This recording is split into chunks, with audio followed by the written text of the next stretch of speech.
ये वीडियो मैं खसूसन Swiggy gas के सार्फिन के लिए लेके आया हूँ। बिल ज़्यादा आए हैं तो वो सोच रहे हैं कि स्विगी गैस का बिल एकदम से इतना ज़्यादा क्यों आ गया, और कुछ सोच रहे हैं कि प्रोटेक्टेड और नॉन प्रोटेक्टेड क्या है, और आपका बिल नॉन प्रोटेक्टेड कैटेगरी में क्यों चला गया है, आप नॉन प्रोटेक्टेड से प्रोटेक्टेड में कैसे जा सकते हैं, या नॉन प्रोटेक्टेड का फार्मूला क्या है और उसमें जाने से कैसे बचा जा सकता है।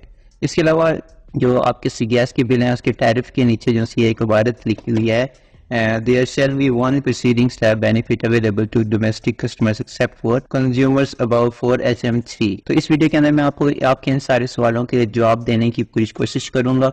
इंशाल्लाह आपको ये वीडियो पसंद आएगी। अपने तमाम सवालों के जवाब के लिए इस वीडियो को पूरा देखिएगा ताकि आपको सारी बात ठीक ठीक समझ आ सके। सबसे पहले हम आ जाते हैं आपके सबसे पहले सवाल का कि आपका स्विगी गैस का बिल एकदम से इतना ज़्यादा क्यों आ गया है। तो इसके लिए मैं आपको बताता चलूँ कि ये oil and gas regulatory authority का एक नोटिफिकेशन हुआ है जिसके अंदर रेट्स के अंदर चेंजिंग की गई।